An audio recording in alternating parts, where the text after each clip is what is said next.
signals ring the bell, you. Hey, ring time. Show me the one you love the best. Hey, ring time. Show me the one you love the best. Hey, ring time. Jerry say he love Hannah. I said no, oh, ring time. Jerry say he love Hannah. Hey, ring time. If you love her, go and kiss her. Oh, ring time. If you love her, go and kiss her. Que la mi se seve ka manje moso yon pencho avec sa boca de bukoa. Hey hey, la one.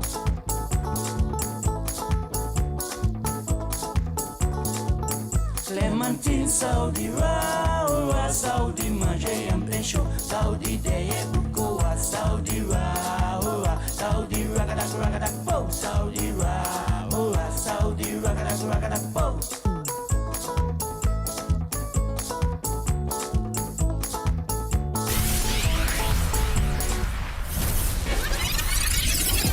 It's always a better choice. My one and only station. DBS Radio.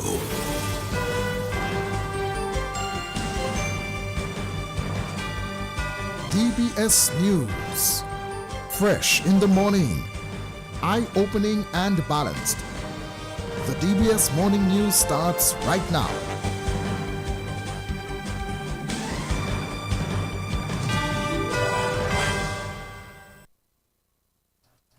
In the headlines, Dominica continues to monitor Hurricane Erin as it intensifies.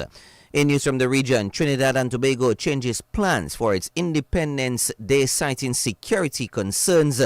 And President Volodymyr Zelensky to meet President Donald Trump in Washington on Monday after summit with Russian President Putin ends without a deal. Good morning. Welcome to the DBS Major Morning News. The details of these and other stories coming up. Yo, what's up? Baby, let's go! Turn your TV on. Listen to DBS on Digital TV Channel 50 and Flow TV Channel 951. DBS News. Welcome back to the DBS Major Morning News. I am your presenter this morning. My name is Joseph Fadul. First up this morning, Dominica continues to monitor Hurricane Erin as it continues to intensify, approaching the Caribbean islands, the north of the Caribbean islands. Joining us live this morning from the Met Office is Vernie Masle-Honore with the latest on Hurricane Erin. Vernie Masle-Honore, good morning to you. Thank you very much for joining us. What's the latest that you can give us on Hurricane Erin? Hi, good morning. This is Vernie Masle-Honore, Meteorological Assistant at the Dominica Meteorological Service. We are continuing to monitor Hurricane Erin, and the system has continued to rapidly strengthen and is now a Category 3, that is a major hurricane just north of the Leeward Islands. The system is now more compact, and when looking at it as satellite, you can now see a clearly visible eye in the center of the system.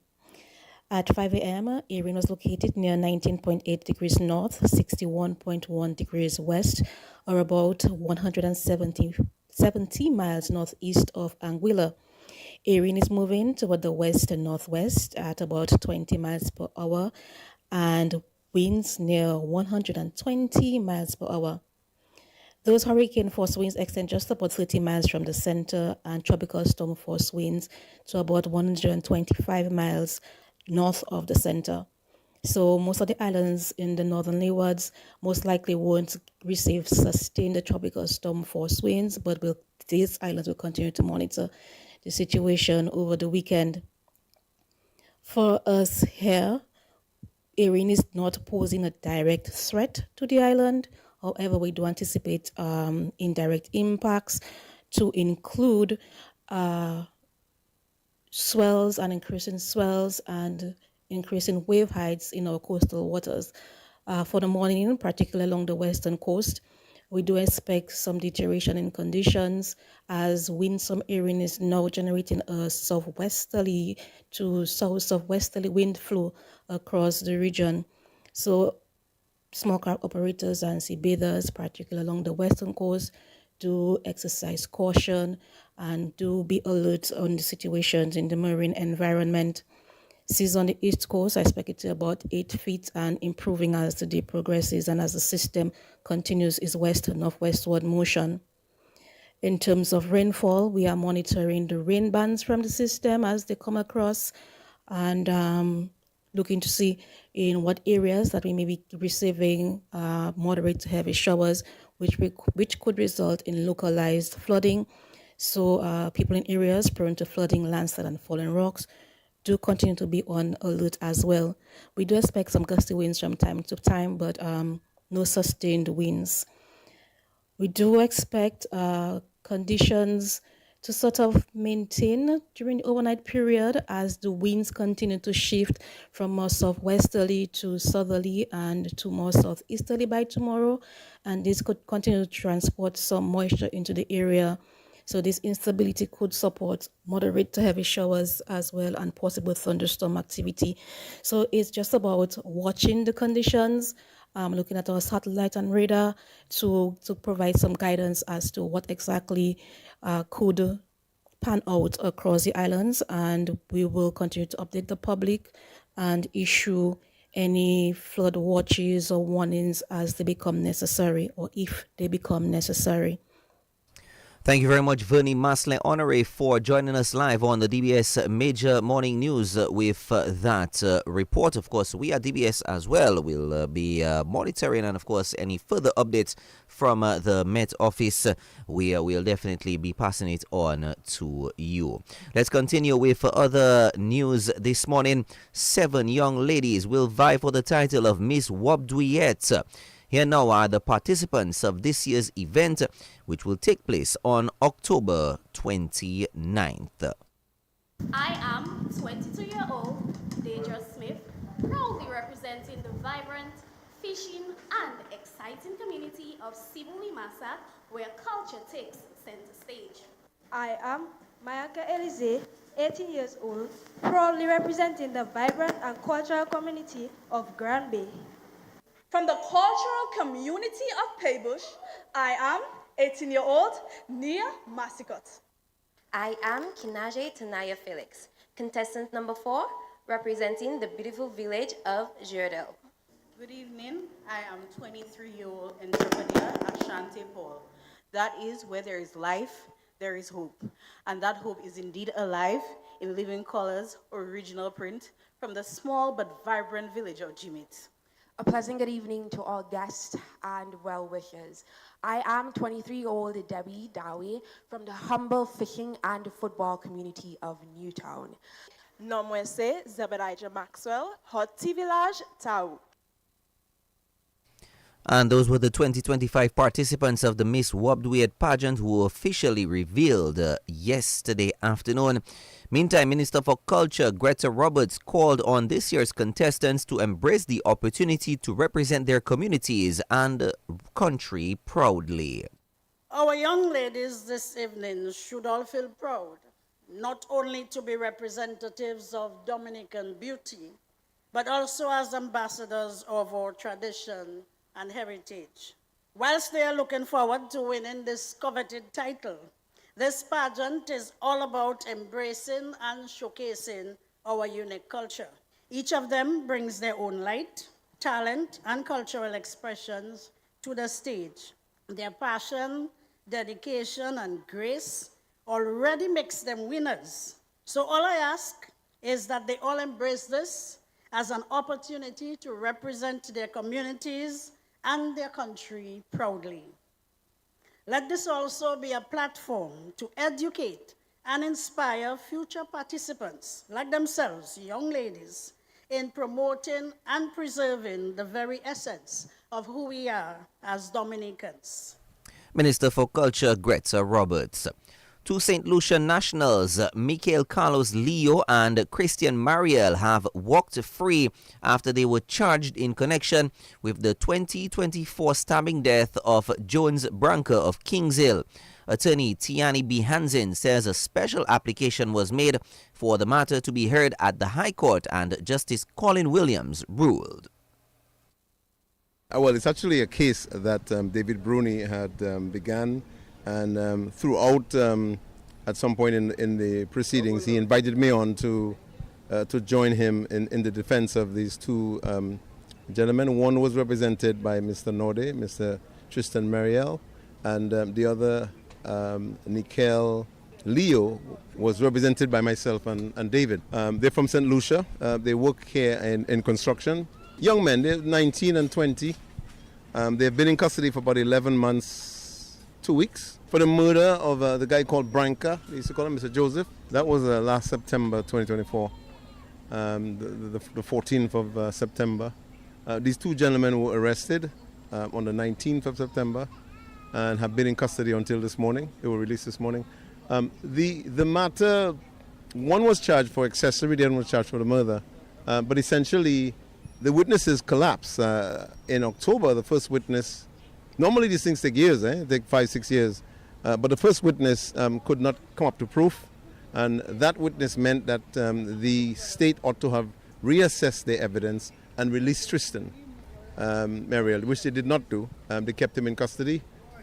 Mr. Bianzin says the evidence of one of the main witnesses for the prosecution did not help their case. Then the other witness came forward, which was probably a substantive witness for the prosecution. But after giving evidence for about 40 minutes, I asked her a couple of key questions, and she couldn't really, appeared to be a bit, uncertain and a bit coy, as they say. But she admitted that, one, she did not write the statement. She did not dictate the statement to the police. They wrote their own statement and invited her to sign it.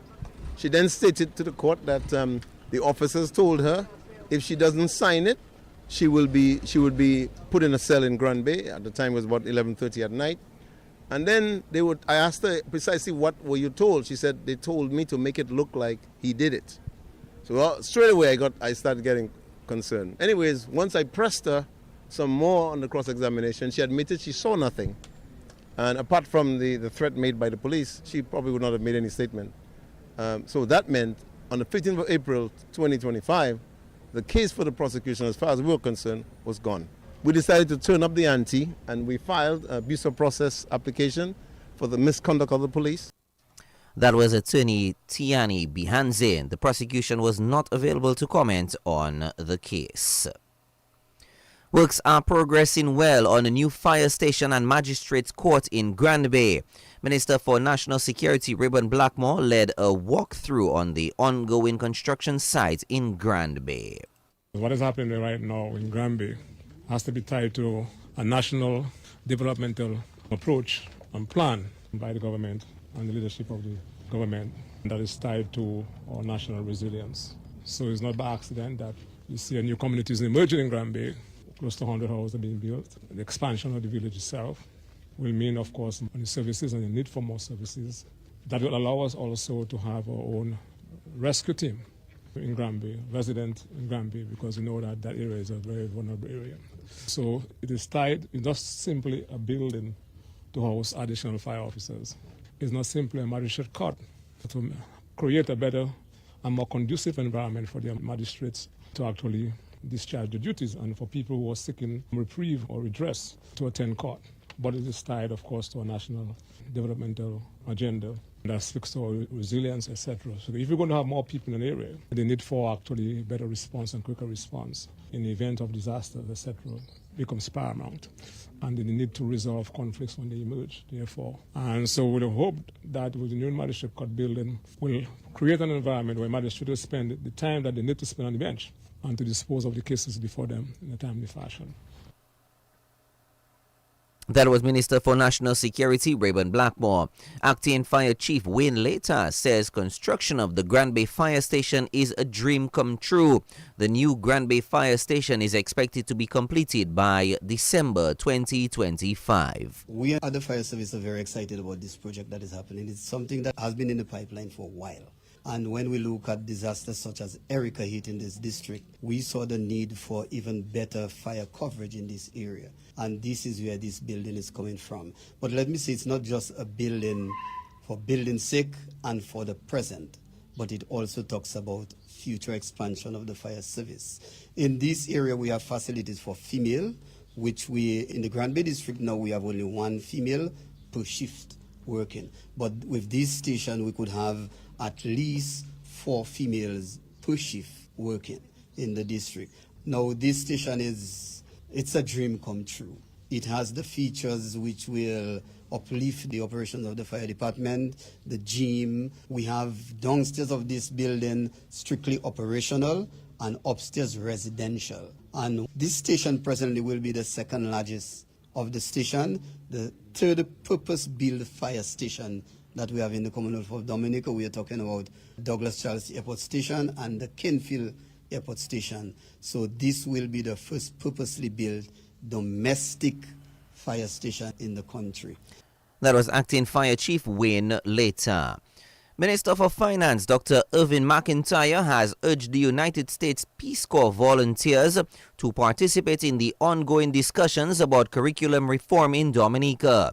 3 volunteers from the United States Peace Corps Eastern Caribbean have been officially sworn in as Peace Corps volunteers in Dominica, where they will serve in primary schools in the northern part of the island for a period of 2 years. Your presence here in Dominica and your commitment to serve speaks volumes about the values you uphold: service, solidarity, and a belief in the transformative power of education. For that, we are deeply grateful. We are grateful because it means you will impart your valuable knowledge and skills in our primary schools here and in other parts of the Eastern Caribbean as well. As we move to various reforms of our education curriculum, beginning this September at the primary school level, we welcome and any assistance we can get to widen the learning horizons of our children, to provide them with varied experiences that can mold them into productive citizens. I believe you are well placed to assist in this regard. In Dominica, we see our education system as a path to empowerment, to opportunity, and to nation building. The fact that 3 of you will soon be working at literacy resource volunteers in our primary school is both timely and impactful.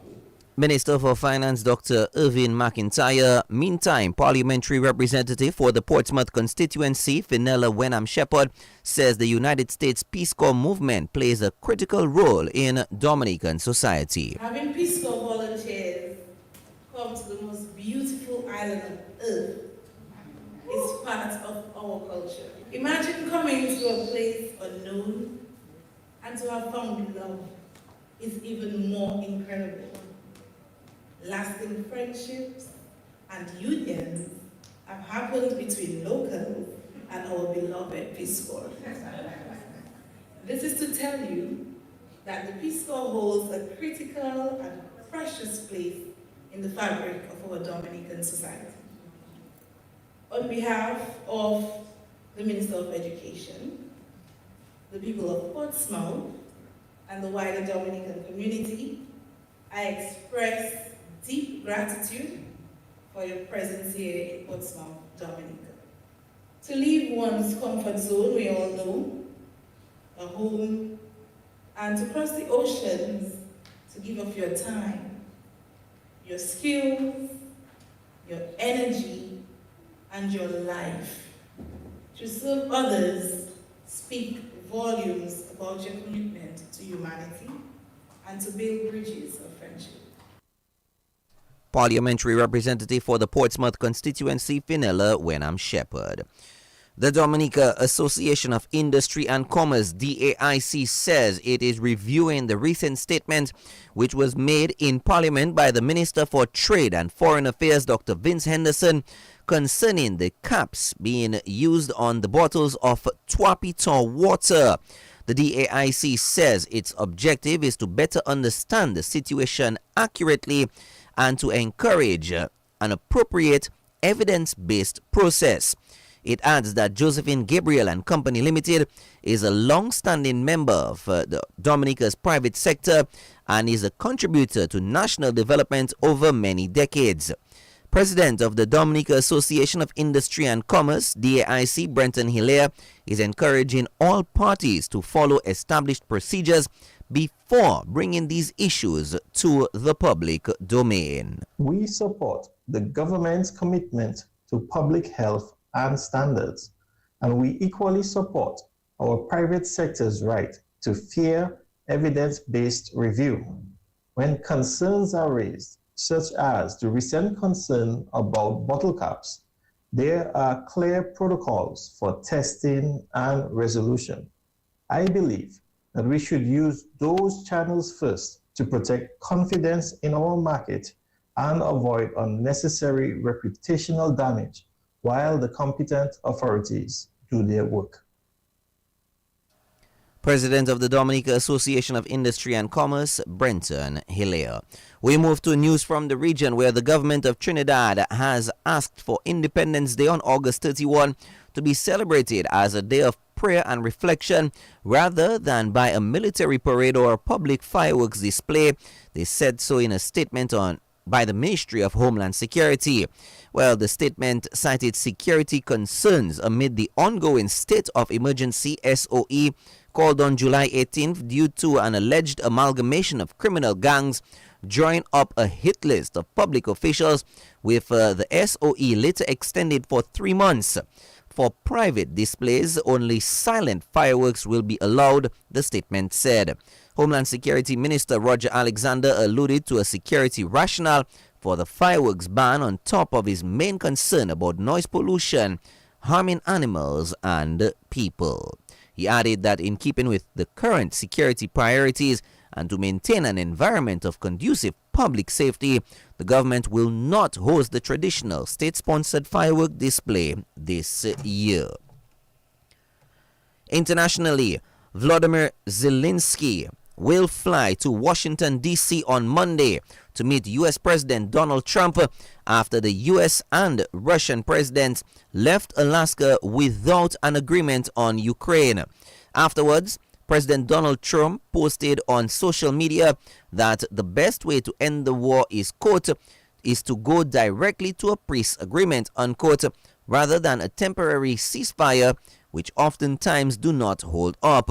Well, no deal was reached at the summit, but the U.S. president insisted progress was made, while Vladimir Putin, the Russian president, said he was, quote, sincerely interested, unquote, in ending the conflict. We've come to the end of the DBS Major Morning News. The best in sports comes up next. Stay tuned. Covering the nation and beyond, DBS Sports Report. Just Mobank me. Here's my ID. Just Mobank me. It's that easy. The faster, easier way to bank. NBD makes it easy to bank online, anywhere, at any time with Mobanking. The faster, easier way to bank. The faster, easier way. So transfer funds on Mobanking. The faster, easier way. To pay your bills with Mobanking. The faster, easier way. So order checks on Mobanking. The faster, easier Pay employees way. On Mobanking. The faster, easier way to bank. Plus, you can now top up your phone on Mobanking. Top me up. No need for cash or card. Simply log into Mobanking to top up your phone. Visit nbdominica.com or follow us on Facebook and Instagram for more details. The faster, easier way to bank. NBD. Your partner, your bank. Rudolph Thomas Enterprise in Portsmouth, your suppliers of building materials and hardware products. Over 20 years experience in the business. Rudolph Thomas has lumber and plywood, Portland and tile cement, steel rods, galvanized and fence pipe. And Rudolph Thomas can meet all your wire needs. Galvanized roofing sheets, doors, windows, toilet sets, face basins and bidets. PVC piping, fittings and lattice. Check out Rudolph Thomas for ceramic and vinyl floor and wall tiles, nails, nuts and bolts, paint and painting supplies. And check out their line of electrical and hand tools. And Rudolph Thomas is your one-stop shop for hard-to-find items like fiberglass mat and fiberglass resin and welding rods. Go now to Rudolph Thomas on 1240 Bay Street in Portsmouth.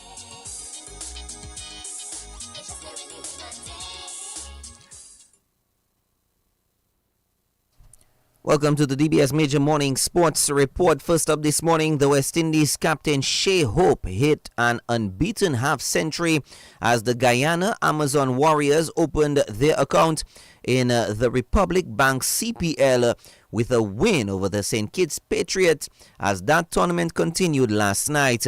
While the Patriots taking first knock were held to just 153 for 8 in their 20 overs. Andre Fletcher made 60. Dwayne Pretorius took 3 for 43 for Guyana.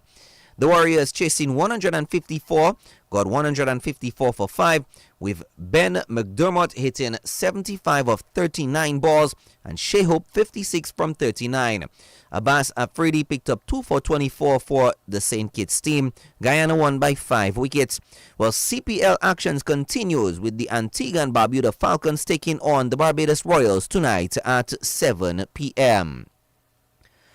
Let's slam over to some Domino's news right now. The Dominica Domino team had a bad day on the tables on Friday as the World Domino Championships continued in Antigua. Well, Dominica lost in the finals to Barbados in the forehand competition and also suffered other setbacks in other events. Delvin Esprit is a member of the Dominica Domino team. It was a bad day on Friday for Team Dominica in the World Council of Domino competition being held in Antigua. In the finals of the forehand, Barbados defeated Dominica. Final scores, Barbados 77 points, Dominica 52. Dominica also went down in the main freehand competition to Anguilla 76 points, Barbados 70, and Dominica 66. In the ladies pairs competition, both the Dominican pair were knocked out. Delvin Esprit reporting. And that was Delvin Esprit, member of the Dominica Domino team. Let's move over to some football news where 2 goals from Jamo Talbot was all the Belfast Estate Maho Soccer Strikers needed as they beat Sagicor Southeast to take a huge step towards securing a second-place finish in the DFA Premier League last night. Well, Belfast Estate Maho Soccer Strikers took that match 3-1. Jamo Talbot got a brace and Addison Dennis got 1 for Maho. Trey Douglas scored the lone goal for Southeast. Well, the win moves Maho to 34 points and they are now 6 points clear of third place Roosevelt Skerrit Bombers, who are on 28 points. Maho will secure second place with at least 1 point in their final match if the Roosevelt Skerrit Bombers drop points in their final 2 matches. Well, the Belfast Estate Maho Soccer Strikers coach Kenneth Esprit says last night's win was a crucial one. First and foremost, this season is not over yet. We have another very critical game to play against the DS FC. And we don't take anything lightly. All right, we want to maximize the amount of points that we take. Going into the game today, that we know that we're going to play against one of the most experienced, one of the most talented team in Dominica. Right, outside of Dublin, for the past 10 years, we will be here in Southeast and Dublin. These are the 2 names that have been dominating the football. So we came here knowing that if we lose to them, they would actually pass us in goal differences. Right? We know that if we drop points today, right, or to say like draw the game, yes, it would be 1 point even though Portsmouth win, right? But we wanted to put ourselves in the best position, all right, so that we wanted to make sure that we came in there and get the win, all right. And today mark a very important day for Belfast Estate Soccer Strikers because it's not only the game. We have some big news as it relates to one of our players, right, who have been scouted. Right, who have been scouted from a German next level talent who is going to travel pretty soon to go to Germany. Right, and this is just testimony of the work that we've been trying to put in, right, each day on the thing. So it is just a glorious day in so many ways for us. As for the player, the media will find out later on, all right, when everything is concrete. Well, that was Belfast Estate Maho Soccer Strikers coach Kenneth Esprit, of course, also breaking some very big news right there of one of the players from the Belfast Estate team being scouted to Germany. Well, the Premier League continues today with Petro-Caribe Point Michel taking on Promex Harlem United in the only Premier Division game tonight. That game tonight is from 7 o'clock. Well, a win for Point Michel will guarantee them 8th place and will mean that East Central will play the runners-up of the Division 1 League for the rights to play in Premier League football next season. Well, staying with some football, this time with the girls under 14 football team. Dominica opened up its campaign in the CFU under 14 football challenge with a big victory in their opening match of the competition on Friday in Trinidad. Well, Dominica got the better of Bonaire. Dominica took that match 1-0. Kelsey Hussey got the winning goal for Dominica, and of course, congratulations once again to the under 14 girls. Let's move over to some basketball news where the Dr. Darrow Pishley Sports Club Falcons have moved back into first place in the point standings in the DABA Division League with a commanding win over Convenience Plus Maho Gators, as the DABA Division 1 League continued last night at the Massac Indoor Facility. Zach Bastian and Kareem Daniel exploded for 30 points each as the Falcons picked up the 94-68 win. Zach Bastian had 32 and Kareem Daniel 31 points. Yawani Regis added 19 for the Falcons, while Delton Eugene had 24 for the Maho Gators. In the other match, the defending champions Detroit Blazers beat the Real-Time Ballers 58-45. Kimon John Baptist scored 20 points for the Blazers. Akel Charles had 12 for the Real-Time Ballers. Basketball action continues tonight with the Happy 767 Sports Club Dominators taking on the Hilltop Service Trafalgar Prowlers at 7 p.m. And then at 9 p.m. it's Detroit Blazers coming up against the Paybush Super Eagles. Moving over to athletics at the NACAC Championships in Bahamas.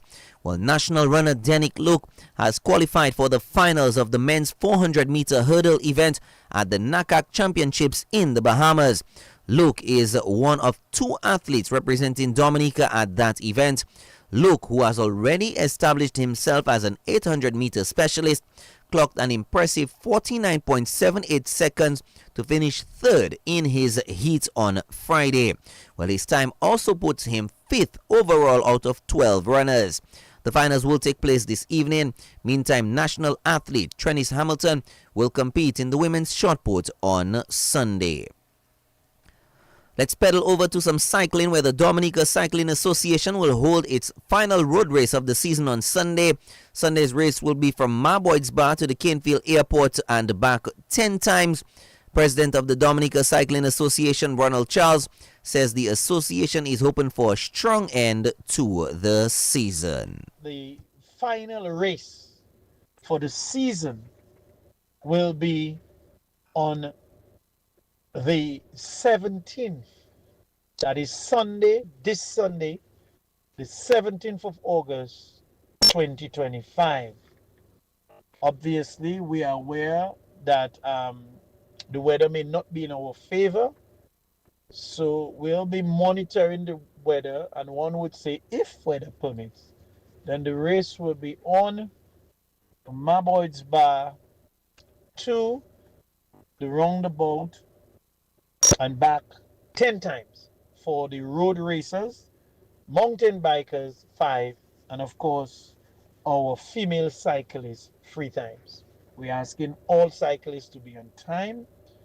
You know, it is the final race for the season. You know, we want it to be, really good. We want cyclists to be, now a lot of the cyclists are in top shape. So we expect this race, the Canefield Flats, if weather permits, to be an exciting one. President of the Dominica Cycling Association, Ronald Charles. Let's head back to some cricket, this time on the local scene in the Kalinago Premier League. Well, Gian Benjamin and the PR Thunder Kings will be looking to maintain their unbeaten run as the 2025 Kalinago Premier League continues this morning. The Thunder Kings will come up against the struggling Central Centipede in the opening match in this weekend's encounters at 10 a.m. this morning. Today's other match will feature the Concord Super Kings taking on the Isulukati Bombers at 2 p.m. While on Sunday, the Siniku Red Force will play the BA Grinders and Atkinson Dynamic Stars will battle the GM Strikers.